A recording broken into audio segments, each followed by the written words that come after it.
I just want to introduce Rashad. Rashad is an MBA graduate class of 2019, and we had a phone call recently to talk about reconnecting with the students, and he mentioned that he has some really good tips to share about moving forward in the interview process. And I couldn't think of a better time than to have these conversations, as many of you are looking for internships, but also for full-time opportunities.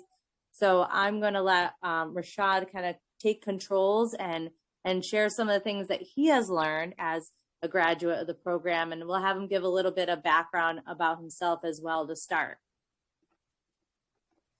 Hi, guys. Yeah, this is quite weird speaking to my computer screen, but I'm assuming there's a lot of people out there. I'm Rashad Latheef. To give a brief background about myself, I'm originally from Sri Lanka. Lived, worked, did all my education, and then moved to the US. Now I live in the US, a proud US citizen. And then my background is in accounting and finance. So I started my career as a lecturer in accounting and finance and economics, preparing students for a UK-based management accountancy qualifications. It's something the equivalent of the CPA in the US. I did that for about a good 5 years, and then I decided to move into the corporate sector, where I started working as an equity research associate, supporting one of the leading analysts in Singapore at that time, covering the ASEAN small and mid-cap stocks. And up until this point, I had no issues looking for a job because people in Sri Lanka knew me. It was easy, job headhunted. And then moving to Singapore and joining the equity research team as a publishing analyst wasn't difficult because I had already moved from this outsourcing company into Standard Chartered Bank in Singapore. So everything was smooth sailing for me and until this point. So I really hadn't gone through the trouble of job hunting, right? It actually struck me when I moved to the US and post my MBA, wanted to look for a job here. I applied for several jobs, didn't hear anything, thousands maybe on a daily basis, 10, 20. And then that was my full-time job at one point in time. I got two interviews and I was like, I know what I'm going to talk. Then I'm going to ask something out of the world. I know what I'm going to talk. What is there to prepare for an interview? So I just went. And then I figured the questions seemed very familiar, but when you answered them, for you to structure at that time, within that, 10, 15 seconds that you have is not easy. So the first interview didn't go well. I came back and then I had a second interview. I did a little bit of preparation, but then again, it didn't go well too. Then I sat back and thought, okay, there must be something wrong in what I'm doing. And let me go back to researching about how to ace an interview, right? And that's something that I'm going to share with you guys today. And I hope this will be pretty useful for anyone here. And please feel free to stop me anytime you want to. This is not going to be more like a classroom session. Like I want to share my experiences with you, and therefore I want it to be really meaningful and useful for you. Let me go here. So I just thought this would be a better title for this presentation, creating the best lasting impression, right? Do you guys hear me? Any problems? Oh, good, right? Okay. Okay, thanks, Trista. You introduced me. I'm from the Eisenberg full-time MBA 2019 alumni. And it was a great experience. Anyone who's new, who joined last semester, I'm sure you guys are missing out a lot, especially the TNOs, right? And the tailgates and the TNOs, they were amazing. And I'm sure you guys are missing out a lot on those. But let's hope, fingers crossed, we are getting back to the next fall and you guys should be back with all the fun. We're all knocking on wood and keeping our fingers crossed. Let's pray for the best. Amen. I mean, okay.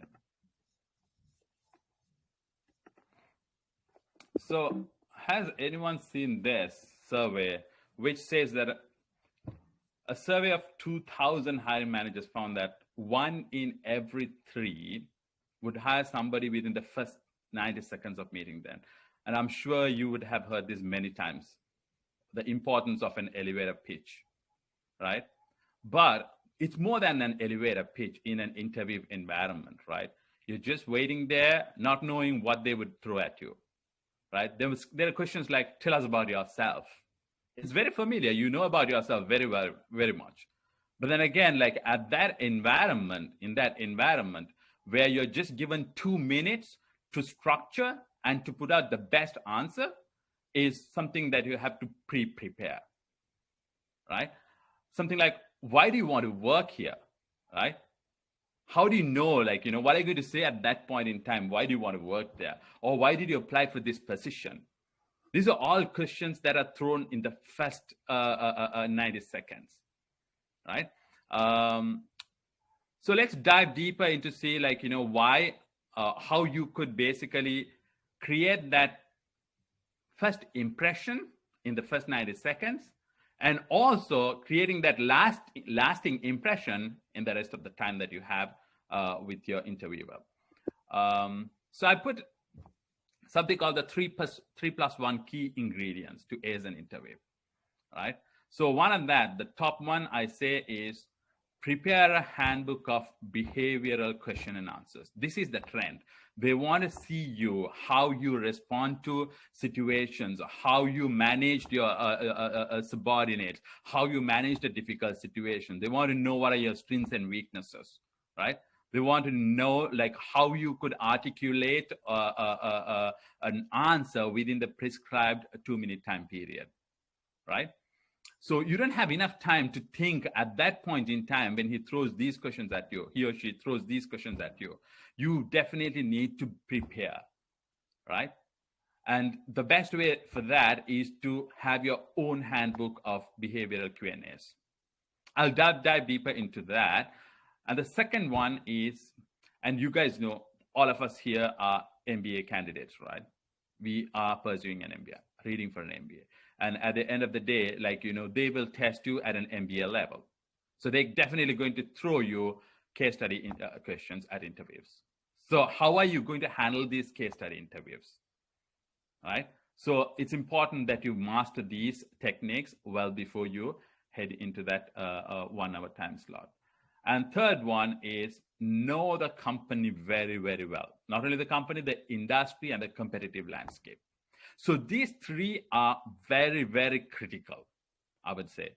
And this is what helped me. And trust me, the first 2 interviews I failed. And after this preparation, I got only 2 face time with 2 companies. One was Amazon. The second one is Global Foundries, which is where I work now. So at both the companies, I went into the final interview, and at that point in time, I had the discretion to go with one.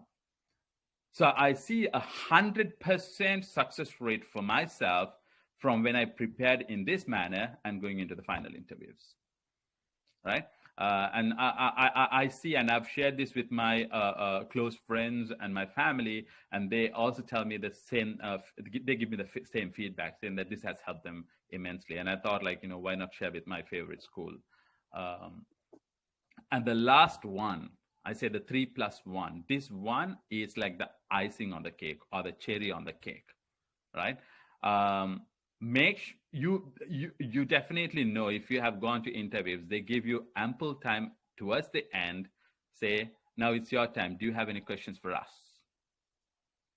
At that point in time, never go blank. If you go blank, that means you are leaning more towards a rejection than accepting an offer. All right. So definitely you need to prepare at least 5 questions.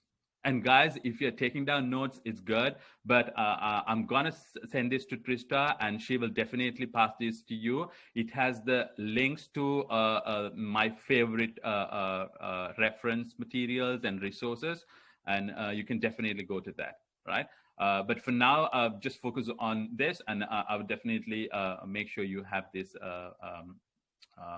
presentation. So make sure you have at least 5 relevant questions, right? And nothing is going to be easy. You need a lot of preparation. And going back to this slide, I would say the first one will help you through any interview, right? So that should be the base. Spend a lot of time on this, right? Spend a lot of time on this. First one is key. It helps in any interview.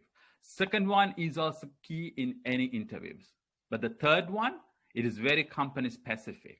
So before you go for an interview, make sure you have at least a day or 2 that you dedicate to knowing the company and to understanding its competitive landscape, right? And that is the point. Once you have analyzed 3 very well, base your questions off of those, what you have learned, what you want to know more, to show that you are eager to know about the company, eager to know about the company's strategies, right? Eager to know where the company is pivoting towards, and eager to know how the company is how the changing landscape of the industry is going to be either creating what do you call it? It's tailwind or a headwind for the company. All right. So let's go dive into each one of these in deeper. I'm not going to basically take you through this, but I'm just going to show you why the importance of this is, right? So the first one is the Handbook of Behavioral Qns, right? How much time should you allocate for an answer? That is something, a question that came to my mind most of the time when I prepared for this, right? Generally, 2 minutes would be good. You don't want to have a lengthy answer, right? You don't want to go really into details. You want it to be crisp, punchy, very well structured in a way that, like, you know, you could convey the message clearly and concisely. All right. So I would say make sure your answers are not more than 2 minutes. Make sure they're punchy, short sentences, and very well structured. So in order to make sure your answers are punchy and structured, you definitely need to write them down. Right? So write them down, revise them, rewrite, edit, have about 3-4 rounds of reading. Every time you write it, you're polishing your answer, and also you're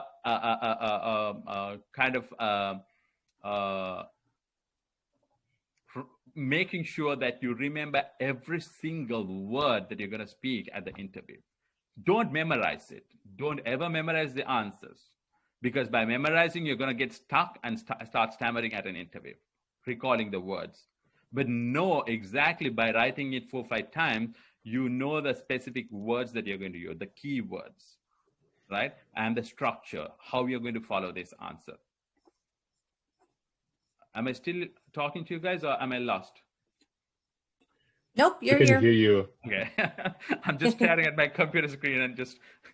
It's good to check in. You never know. Okay, that's good. Thank you. And one of the best advice or the techniques to follow in structuring answers for behavioral questions is the STAR technique, right? It's time tested. My favorite is this guy. He runs a YouTube channel on preparing candidates for Amazon interviews, right? It's a different ballgame out there when it comes to Amazon and applying for Amazon jobs. People out there are catering specifically for Amazon jobs, right? So this guy here on the left of the screen, he has multiple videos, right, on various questions, on how to answer the questions, how to structure the questions, how you use the STAR technique. So I would advise you guys, like, when you have time, I'll send these links to you. Please go spend a lot of time trying to review these videos. All right. And my advice for you is practice at least 25 commonly asked behavioral questions. 25 would be good, right? Because you never know which question is going to get thrown at you, right? And at that point in time, imagine you go into an interview, they ask you to explain a time when you made a wrong decision, right? And what you learned from that decision, right? They're never going to ask you much about your successes. They're going to ask you about your failures and what you learned from that, and how you would respond to a similar situation in future, right? So in order to do that, you can't be thinking at that point in time. You definitely need to have a structured answer, right? And yeah, so as I say, continue reading those answers a few times and continuously fine-tune your answer, and make sure you have a handbook well set, and use it as kind of your Bible when you go to bed. Read it a couple of times so that you know these answers stick to your mind. All right. Any questions there? I have a question. Cool. So suppose you go on an interview and then the interviewer asks you a behavioral question, and you don't have any story available, like you on the top of your mind, you don't recall any story which you can relate to that. How would you handle that situation? Good. So I encountered a very similar situation, right? But when you answer your 25 questions, right, your answer is going to be there in one of those questions, right? Because you have handpicked a different story for each of those questions, right? Yep. You have handpicked a different story for each of those questions. And that question that he asked is going to relate to each one, at least one of those 25 answers or 25 situations or events. Mm-hmm. Mm-hmm. And then at that point, you are able to fine tune it, or basically modify your answers to fit that specific situation. Okay. Right. I definitely encountered this. So there was a question that I had. This company that I was moving into had a lot of data, but they didn't know what to do with that data. And so they asked me, like, how I handled situations such as those, and how I modeled a company's revenues, like in my previous equity research experience, how I modeled a company where you do not have a readily available industry data, right? So in such a situation, you would have come across where you have no data or multiple data points where you can't make anything out of it. So out of that, you try to understand, okay, what is the end goal and what do you need to drive that decision? And then handpick the type of data that you need and try to come up with a different data source, or come up with different data types to justify those answers that you have. Okay. Right. Yeah. So like, is it okay if I ask clarifying questions, or just to try modifying one of the practiced answer to the situation that has been asked? Definitely. You can just, if the question is not very clear, and one good thing is to reiterate the question within yourself before even you dive into it. So you make sure you understand the question clearly, right? So definitely when they throw a question at you, if you don't understand it really well, then just reiterate, or rephrase the question to them in a way that you understood, to make sure you guys are on the same page. And I've done that in both the interviews. Thank you. Okay. Anyone else? Any more questions? I have a question, but it's not about this. It was the questions that you ask, that you ask at the end of the. Okay, I'll go interview. towards the end then. In that case, do you want to put that question towards the end? Absolutely, I can wait. Okay, cool. So next. Hi.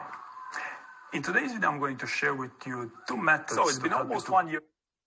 Okay, so the STAR technique, I'm sure you guys know what the STAR technique is, but still I thought I would bring this up here as a reference material for you when you go through this presentation.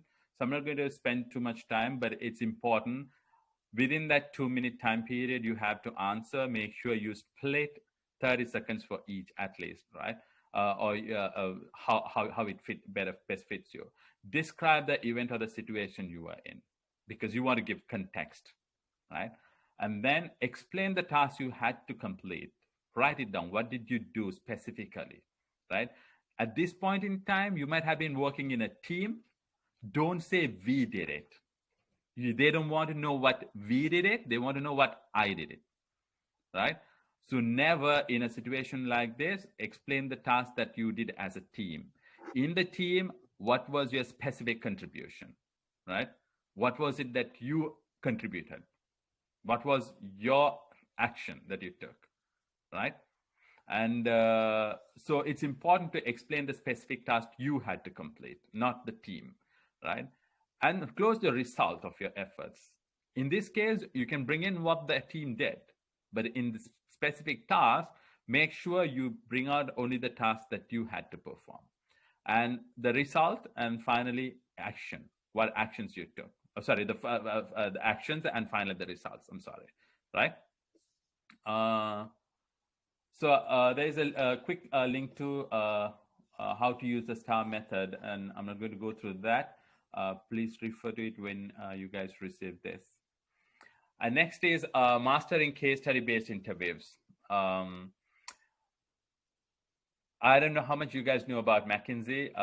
They are one of the largest consulting firms. And this one guy, an ex-McKinsey partner, or I don't know if he's a partner or one of the top leading executives, he runs a dedicated website about how to prepare for case study interviews, and specifically McKinsey case study interviews. And I found that to be very, very useful. The website itself is very resourceful, pretty much covers every single area that you need to look into, right? So I have the links to some of the important resources like Case Interview 101, interview frameworks, and interview examples.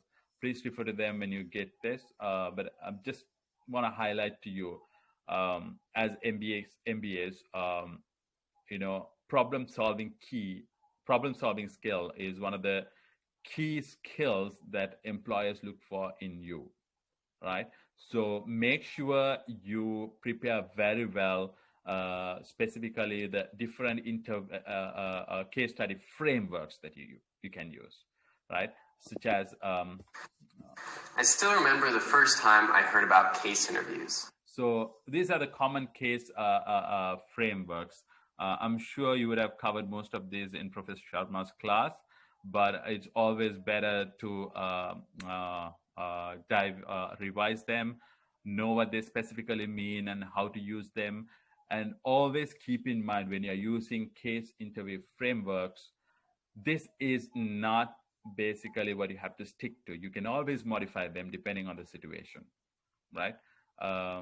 So it's not a hard and fast rule that you need to follow them, but these are good reference points for you to go back to when you have to select a framework. And then I would advise you review all these frameworks, be thorough, practice a few cases. And you would notice that, like, you know, in classrooms, you have all these, like, you know, Harvard Business School cases and others business cases that we deal in each of the classes, right? Management classes. But the way you handle these is totally different. There you get about 2-3 days to answer, but here you have just about a minute or two to answer, right? So the way you structure the case is different, where you approach the case is different, and likewise. And the next important thing I want to make sure that you guys know is guesstimates, right? And mental mathematics. I'm sure most of you did your GMAT, but still it's good to go back and refresh those guesstimate questions and mental mathematics. Any questions with this?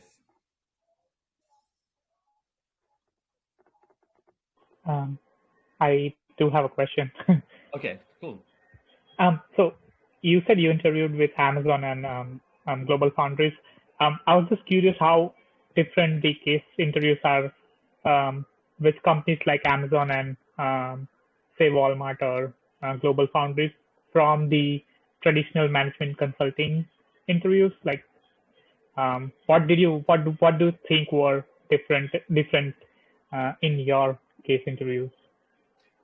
Very good. I would say, like, if you look at these consulting firm case study interviews, they're specifically trying to test your approach, the way you handle a problem solving and stuff like that, right?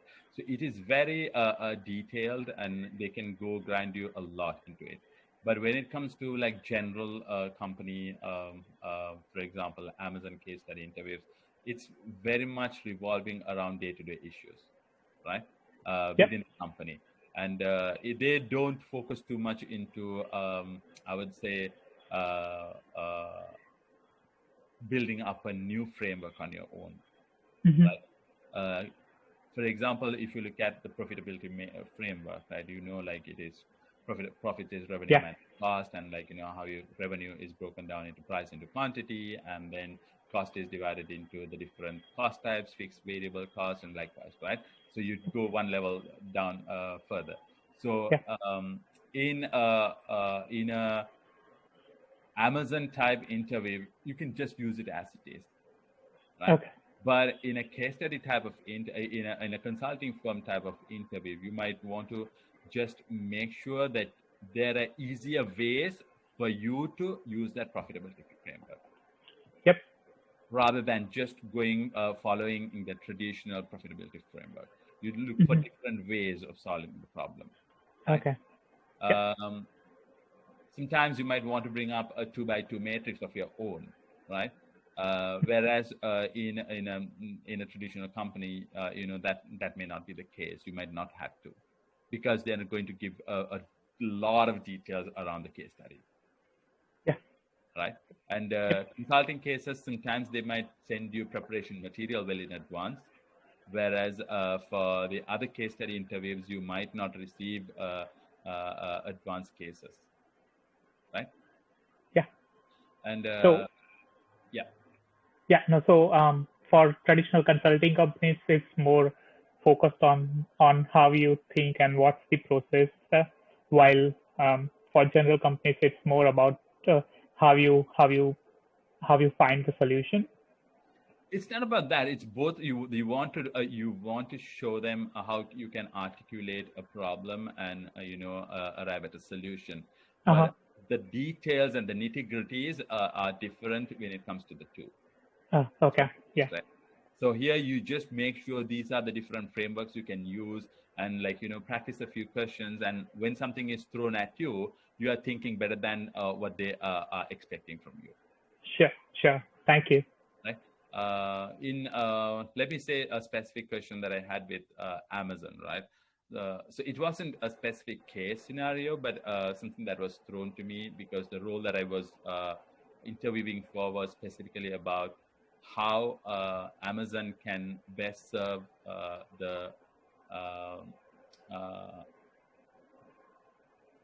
it's like low priced products. So for example, if you want to buy a pen on Amazon, right, it's just $1. How can Amazon best serve those customers? Right? Is it worth shipping them a pen, $1 pen, spending $5 in shipping cost? It's not worthwhile, right? So that was something that they specifically threw at me and asked me, like, what would you do differently than shipping, right? So that's a question that's thrown specifically for the scenario that the company is facing, right? There was another situation that I wasn't interviewing, but I was speaking to one of these executives from Dunkin' Donuts, right? So the question thrown was about, like, what would you do, like, to improve, or what do you think is the bottlenecks or the roadblocks of the headwinds that the industry itself, the coffee industry itself is facing, or coffee retail chain industry is facing? I mean, have you gone into all these gas stations now? They sell coffee for $1, but if you go to Dunkin' Donuts, their coffee is $3 roughly, right? Yep. So, I mean, at that point in time, like, that is something that you see outside in the real world, right? That how big a competition and a threat the modern convenience stores and gas stations are posing to traditional fast food chains. Correct.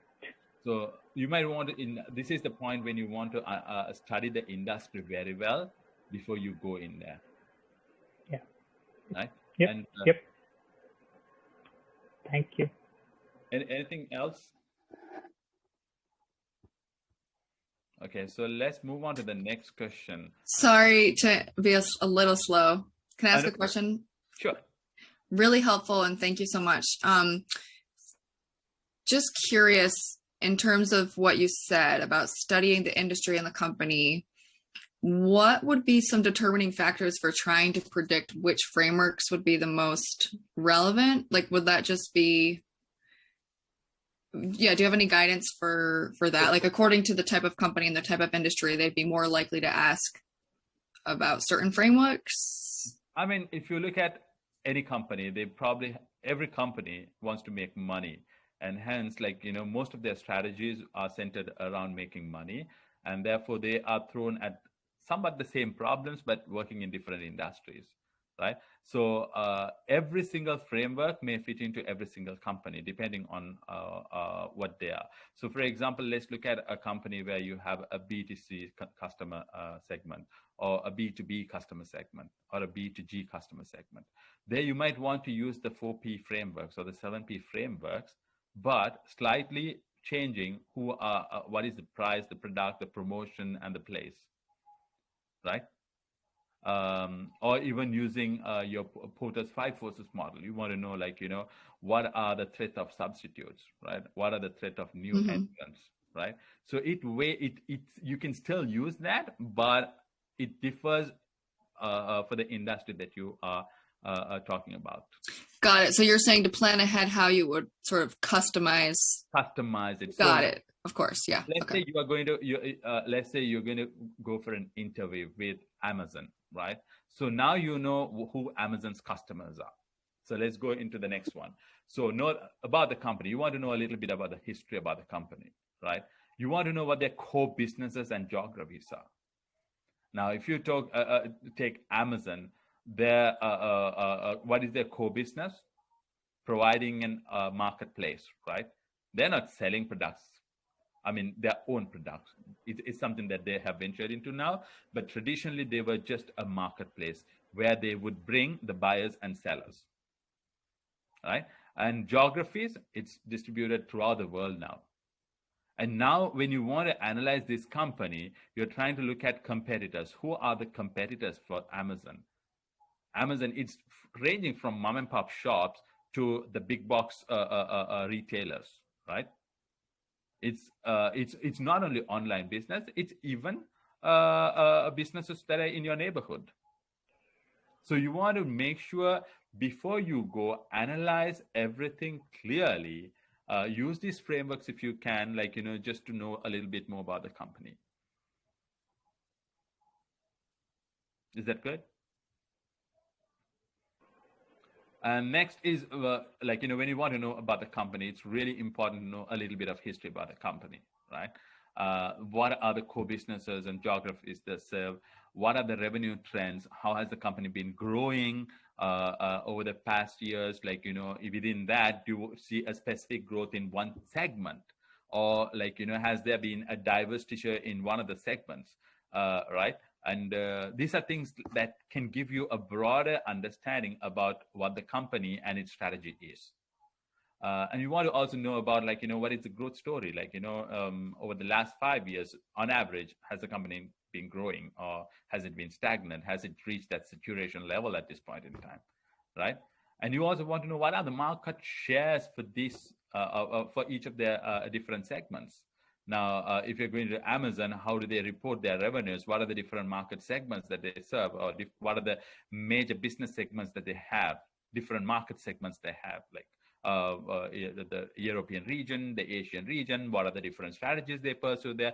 You might want to know a little bit of those too, right? You also want to know where the locations are. Specifically, if it's a manufacturing facility, you might want to know are they all based in the US, or are they recently moving into Mexico or to China or the other parts? And you want to see, like, how the global trade war is going to affect these companies. And that's something that you want to know specifically with regard to manufacturing companies if you are interviewing with one of them. And it's also good to understand the size of the company in terms of revenue and even in terms of headcount, right?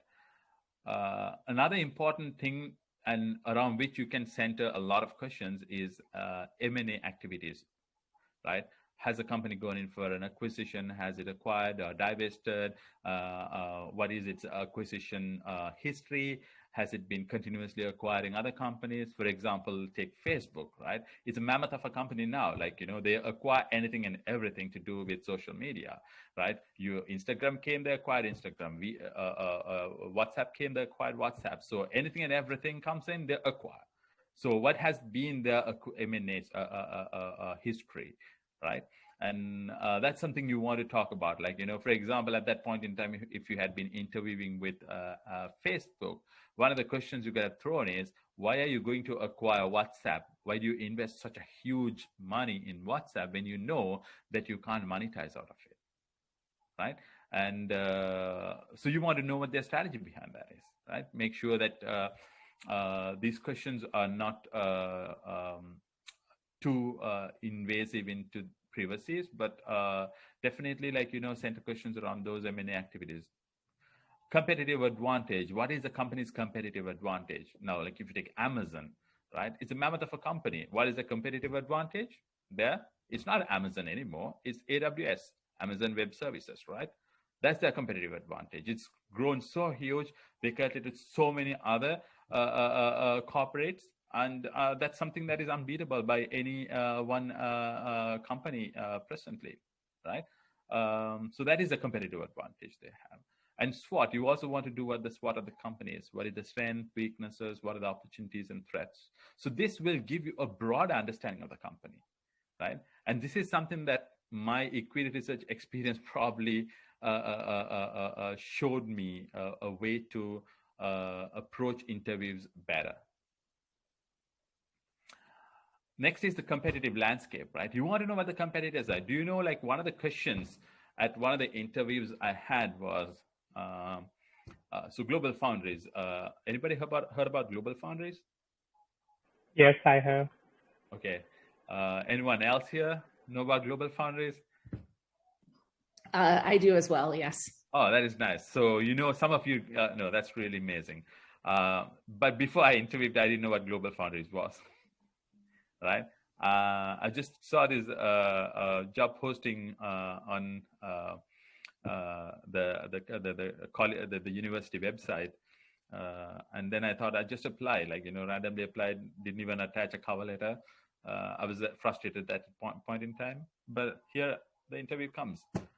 And one of the questions at the interview was, who do you think our customers are? Right?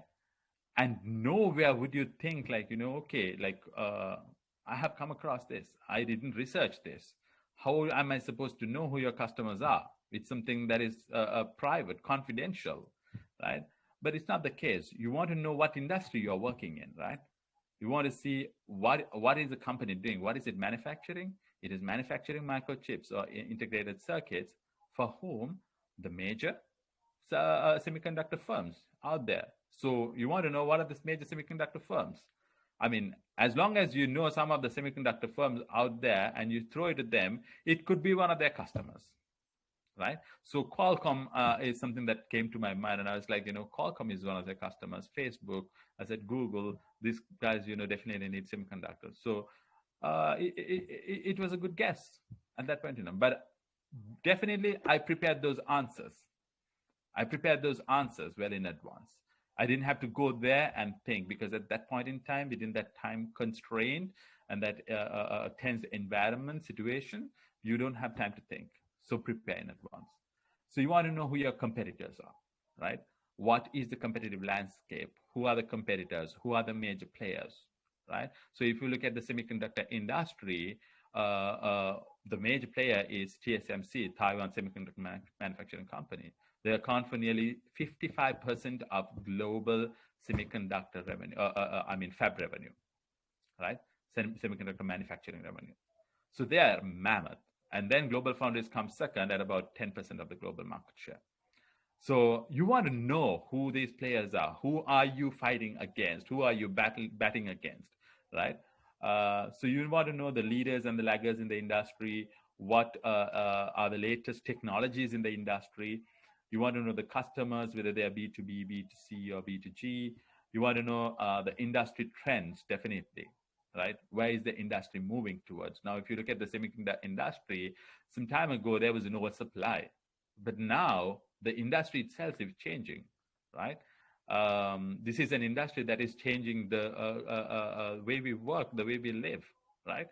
So you want to know the industry trends. And if you know recently, automobile companies have a big shortage of chips, right? So what is holding back automobile companies is not demand. It is supply of this tiny chip, which may be about $2-3, right? So that is a big problem in the semiconductor, the automobile industry is facing now. So that is a plus point for the semiconductor industry. Now they have a higher bargaining power. They can quote better prices. They are the price setters now, no more price takers. But previously, like, when they had an excess supply situation, right? Excess capacity situation, they basically were price takers. They had to accept whatever the industry gave them, right? So these are things that you want to definitely go dive into. You want to know what are the headwinds, tailwinds. So that's, again, industry trends. You want to know what are the recent events in the industry. So if you're going in now, talking to a semiconductor company or a tech company, you definitely know remote working has changed the world, the way we work and the way we live. So remote schooling, look at me, my daughter is in the other room doing her school. I'm here doing a presentation. Somebody else is working on that. So the way we work has changed totally, right? So, I mean, there's a huge market that is traded out there compared to about a year ago, right? You want to know the consolidation, who acquired whom, and just to know, like, sometimes, like, it could be a question thrown at you. And the last important thing is, how does the industry measure your performance against each other, right? So for example, if you take the airlines, it's revenue per available seat mile. So if you take a hospital, it's revenue per available bed night, right?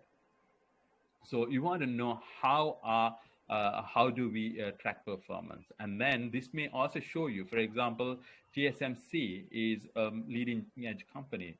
Their revenue per wafer is far above the rest of the industry, because they go into, I don't know how much you guys know about Moore's law and how much you know about chip, when you say about, like, 12 nanometer, 5 nanometer, 7 nanometer, and recently 3 nanometers. But TSMC has the capacity to invest in all this. So, I mean, therefore, they can claim a higher price for all their wafers, right, and all the chips. So definitely, you need to know what the KPIs are. You can center your questions around KPIs too, to see, like, why are you lagging far behind the rest of the industry, and what is your strategy, and is it something that your strategy itself has created, right? So this is really a lot of work. Where are you going to gather all this information from? Anyone here who wants to volunteer and give us a good source? Sure. I mean, if you go on UMass library and search about several databases, they have almost all of the information that you might want to learn about the company. We also get access to CV Insights, which if you say Amazon, it has a comprehensive report of how Amazon operates and what it has been doing since last 4 or 5 years, which companies has it acquired and stuff. So I guess, yeah, UMass library. Definitely UMass library. But you don't have to go to the UMass library. You just step down to the computer lab down there. Yeah. See the Bloomberg terminals, right? I'm sure like Professor Kazemi has introduced you to Bloomberg. Has he?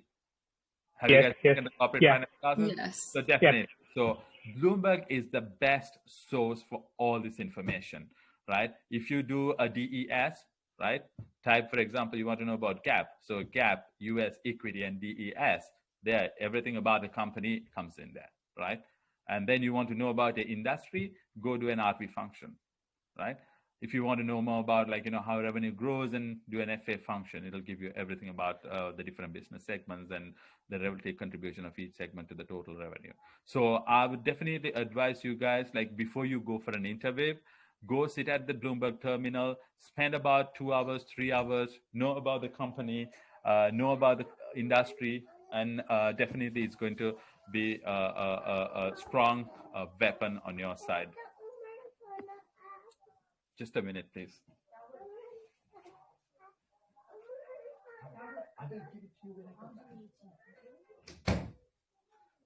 So I'm sorry, these are the obstacles you face when you have to work from home. Is everyone here? Am I still talking to the computer? Or? We're here. We're here. We're here. Sorry. So any questions on this?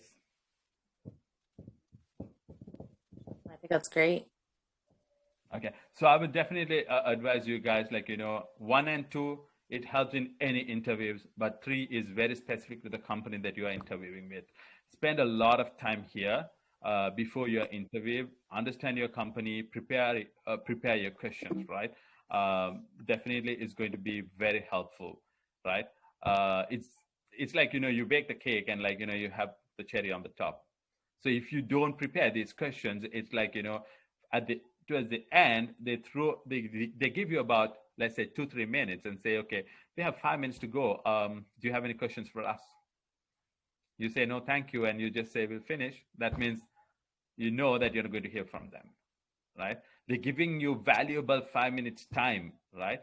Valuable 5 minutes to give you the opportunity to know more about the company and the industry. So prepare at least 3 company related questions, 3 industry related questions. That way, you might be throughout the interview, you might be talking about different things. They might throw you certain things about the company, but you can, based on these, towards the end, you can fine tune your questions to suit whatever is not answered in the interview up until now. All right, so with that, I would like to finish this, and you have more interview preparation material about preparing for your phone interview, in-person interview, and stuff like that. All this is from Amazon. Yep. Any more questions? I know, Trista, you have a lot. I once again have a question. Great. Come on. So you mentioned you were in the last rounds of Amazon and Global Foundries. How do you face the grunt of so Amazon has the D-Day, what we call a D-Day, where they like take 3, 4, or 5. I guess I assume it's 5 interviews in a day.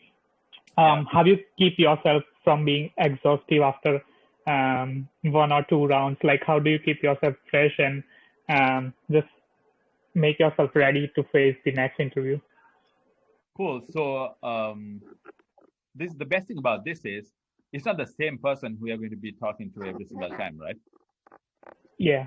So every time you talk, like, let's say your interviews are not going to be 100% perfect. Trust me. If anyone says your interview went 100% perfect, then they're lying about it, because within that half an hour, you're going to get nervous. You're going to get questions that you don't know. You're going to stammer a little bit, but definitely it's the overall performance that matters, right?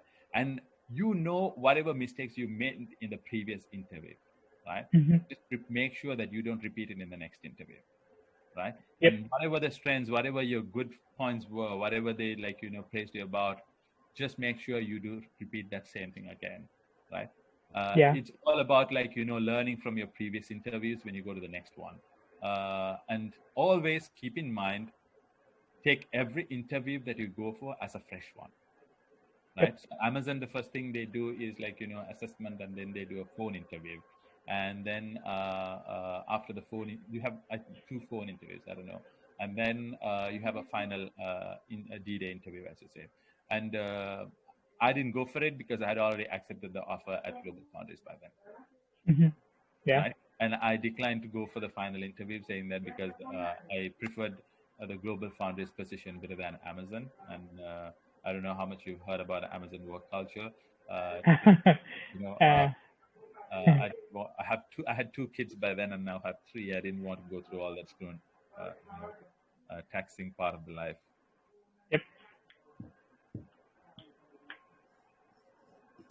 I have a question, if I may. Yeah. Please. It's a bit general, but I'm just curious. Obviously, it's such an advantage if you do have industry experience or extremely relevant experience, at least, whether it was from the industry or not. But if you're transferring sort of horizontally into something different, your background is slightly different, you're kind of having to, your strategy has to include sort of how you compensate for that lack of direct experience in some way. And obviously it's always important to, I love your tips, your approach to making sure you understand the industry and the company that you're interviewing with. But specifically for someone, so my own background, I'll be coming into interviews sort of having to sort of sell myself as a generalist in a way and sort of compensate for lack of direct experience in a lot of these cases. So I'm just curious if you have any thoughts around a strategy for that that's worked for you or anyone you know, or yeah. Thanks, Katie. So this is something that I can talk about because I started my career as a lecturer, a tutor, and then went into equity research. And from there, I made a drastic switch into manufacturing environment, right? It's totally different. Like when you are an equity research analyst, you are a one-man show, you do your stuff, you talk to your investors, you talk to your clients sometimes, but you mostly talk to your salespeople. So it's all about you, right? You don't depend on anyone else. You prepare, you do your best. But when it comes to switching into a corporate environment, initially it was a bit of a struggle because you need a lot of coordination skills, speaking to people, working with multiple teams. So definitely those are skills that I would advise you to polish if you can. I'm definitely sure you guys have all those skills much better than I did when I went into this position. And yeah, definitely polish your skills. Make sure, keep in mind, you're not moving into an industry. Okay. Talk about the tech industry. That was the last place I wanted to be, I think. I'm never a tech person. I really didn't know. My four-year-old son, he's way ahead of technology compared to me. Like you give him an iPhone, he operates it far better than I do. So tech is not my cup of tea. But then again, like the industry, every company needs to work in a similar fashion, right? You're going to sell a product, you're going to make money. So irrespective of what the industry they operate in, the ultimate goal is make money. So you just have the same objective. So I would say, don't think about the industry you're going to move into, right? You can learn and pick up that industry very fast. Just read up, and then once you move, get in, work with different teams, you get acclimated to the environment, and then within a 2-3 month period, you are as good as them. It's how much you want to learn.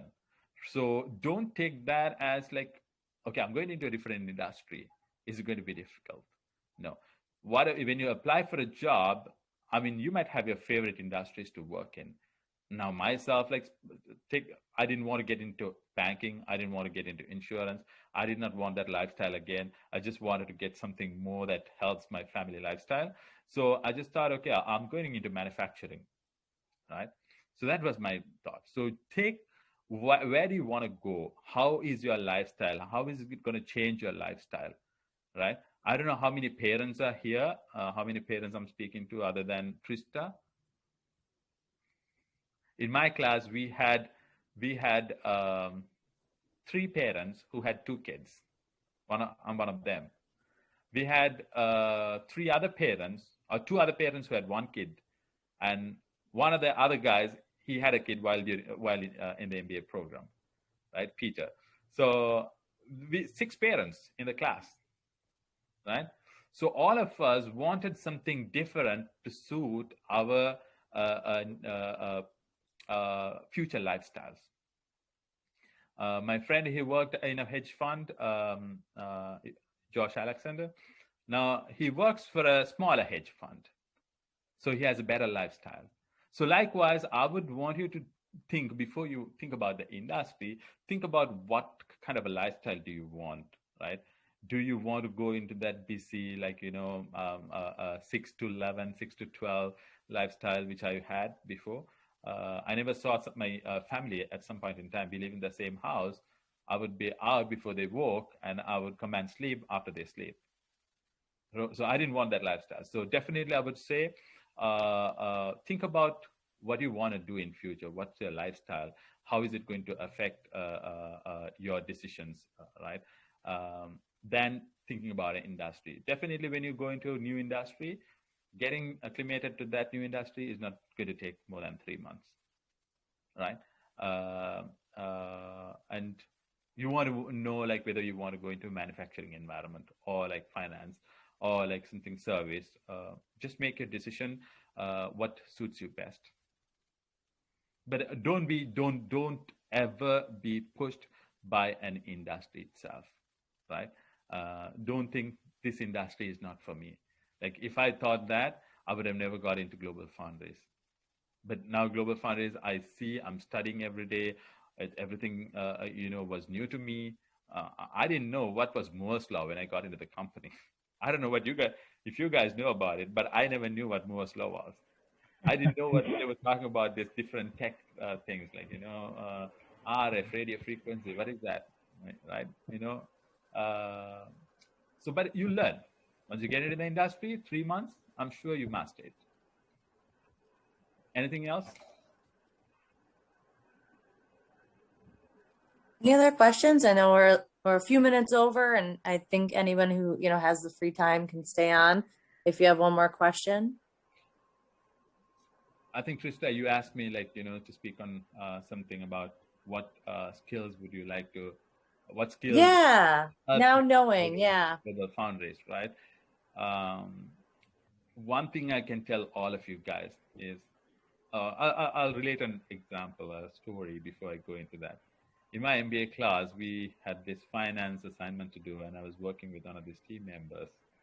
So she goes on, brings the calculator and says, okay, 100 plus 100 equals 200, gets the answer, types it into Excel, right? So that was the level of Excel knowledge some of the students had when they came into the MBA program. And I have always told the MBA team that make the Excel class compulsory, bring it in the first semester or the first year at least. So when students go out for their internships, they have that tool with them, right? Excel is everything. Everything. I mean, take modern day, right? Every company, in my company too, right? Like, every single company out there is moving towards digitization, right? A big digital transformation happening everywhere, right? I was working on one of these projects called the accounts receivables cash application automation. So cash application is basically you issue invoices. When the customers pay, you try to match those invoices to the payments, and then you settle out that invoice, right? And so now there are so many tools out there where they could do, where the robots could do it. It's called robotic process automation, RPA, right? And with a lot of machine learning and artificial intelligence, the industry is changing everything. So you don't actually need people to work on processes now. You actually need people to analyze, to think, to articulate problems. So I would definitely advise you guys master Excel, because Excel is one of the best analytical tools that I've ever used. And more lately, I think Google is also entering the same space with Google Sheets. And most companies use G Suite now. So I would advise you master G Suite and MS Office packages, specifically Excel, Google Sheets, Slides, and PowerPoint. So that's really important. And I don't know how much or how you guys plan, or what industries you plan to go to, but definitely knowing a few of these visualization programs is important. Something like Tableau, Power BI, because everybody wants to create dashboards now.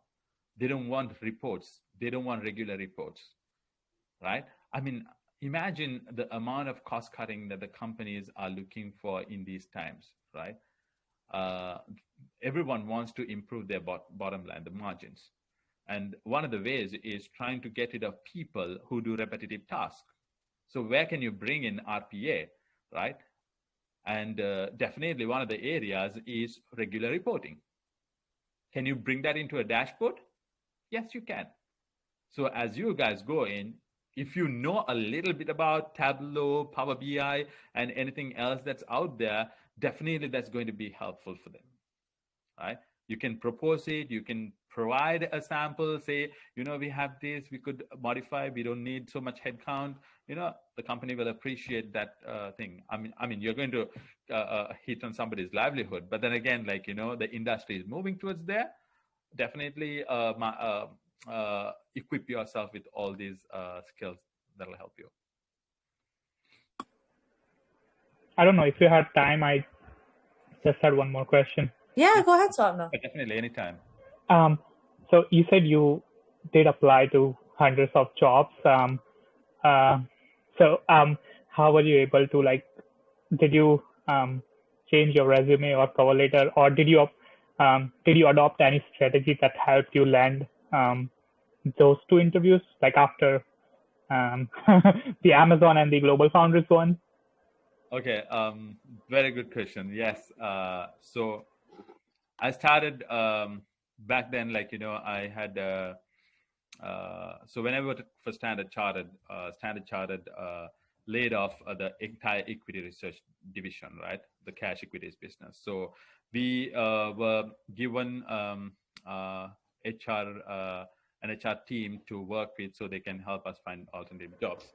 And they also helped us fine tune our resume. So I used that resume, but then again, it didn't help. And then I fine tuned the resumes, it didn't help. The Global Foundries, the resume that I sent to Global Foundries was one of the older resumes. And then I thought this wasn't working. I'm doing something wrong. I'm applying for so many jobs and it is not catching anybody's eyes. But now you should know what is, when you push your resume, it's not people who basically filter it first. It is computers who read them. Yep. You need to make sure when you are applying for a position, take those catchy phrases, keywords from those job descriptions, include them in your resume, right? Include them in your resume, and then that will that will basically help the computer to track your resume, right? You might have the best of experiences, but then again, if the computer is not recognizing those keywords, then you're not landing your resume into the hands of those recruiters, right? So that is key. The second one, I also did hire a professional resume writer, but I thought that was a waste of money afterwards because it didn't change much. I landed this job with my older resume that I had, and not with the one that he gave. So hang on there. It can be tough times with uncertainty, not knowing you have a job. I got this job. I finished my MBA in 2019, right? Maybe graduated. So from June onwards, I didn't have any income. right? Yep. And then I had 2 kids to take care of too, right? Yeah. Tough times. It's tough time. You're, applying for thousands of jobs, and that's your full-time job, and you can't even work. You have to focus on this, try to find a job. But hang on there. What is destined for you will come, right? Yep. What is destined for you will come. But do your best. Especially the interview preparation is key. Sure. Thank you. Welcome. Excellent. Well, thank you so much, Rashad. And I will definitely share the presentation with everyone that attended and the recording as well, so everyone has access. But we just wanted to say thank you. I really appreciate your time and energy and all of your key points. You're welcome, Krista, anytime. Always there to help Eisenberg. We appreciate it. And it's nice to see you. Very nice to see you, and Matt too. I know he's somewhere out there, but I saw Matt. He sure is. He makes the magic happen. You guys have a Excellent. good, nice talking to you all. But if things get bad, I'll definitely drop into Eisenberg and meet you all in person someday. We will be so excited and welcoming. We can't wait. Take care. Thank you, Rashad. Enjoy your leave. Thank you. Bye. Thank you.